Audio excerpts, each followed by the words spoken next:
Hello, this is Joseph Samuel Wright doing my review of Drag Race Episode 2. I'm coming to you from sunny San Diego. There's a common idea in some television shows that Episode 2 actually resets the pilot, and I think a lot of things did reset in this episode. I think Robbie Turner was taken back from being sort of a villainous, mean character in his portrayal in the editing and was made much more likable. We got to see Bob the Drag Queen be really funny, which was great. I was super into that. Moments I was living for. Robbie Turner's red dress was amazing. I was living for that red dress. Thorgy Thor was just fabulous across the board. So much fun. I love her more and more every week. Chi-Chi DeVayne deserved this win.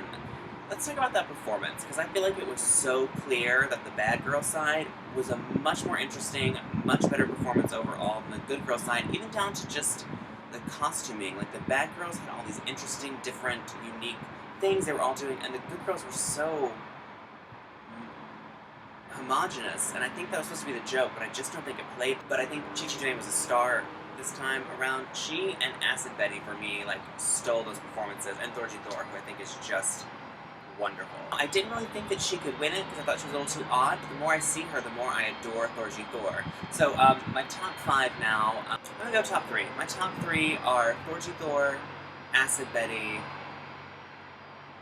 I don't know, actually. I think that even though this time we got to see Bob the Drag Queen be a lot funnier, like we got to actually see the Bob the Drag Queen comedy, and I do really like Bob the Drag Queen, I no longer feel like she's such a front runner, which surprises me. And similarly for Derek Barry, who I just really didn't like that red wig.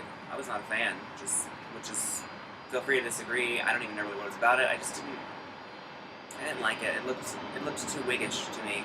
Shade. Just blatant shade. Now, let's talk about the most important thing, the double elimination. Shocking. Since it kind of wasn't, because they sort of were both... It was edited in such a way that it was obvious that they were both going to eliminate, and I always wonder about that. You know, like, I wonder if their performances were as banal as they've been edited to look. Is that possible? And also, what is it like performing this lip sync for judges and a crew? Like, there's no real audience. Like, how much more you must have to bring to that, how much harder it must be, I can't even imagine. But I was not sad to see both of them go. I was sort of glad, and I think it was edited so that I would be. Both of you seem lame and vanilla, and there's no way either one is going to make it to the end, so let's just go ahead and get out of here, which is such a shame, because I think, as I said last time, I think that Layla had such a charismatic, fun, cute Meet the Queen video, and I wish I knew where that energy was, like why we never got to see that. Who do you think is coming back? I love that they're making it seem like this big mystery, like who's she bringing back? The only queen who's been eliminated so far, that's who she's bringing back, like it's not some grand mystery. Who's Ru calling? The only fucking person she could be calling, that's who.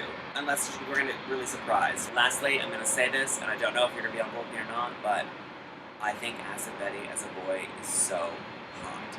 This whole episode, I was just, like, into him.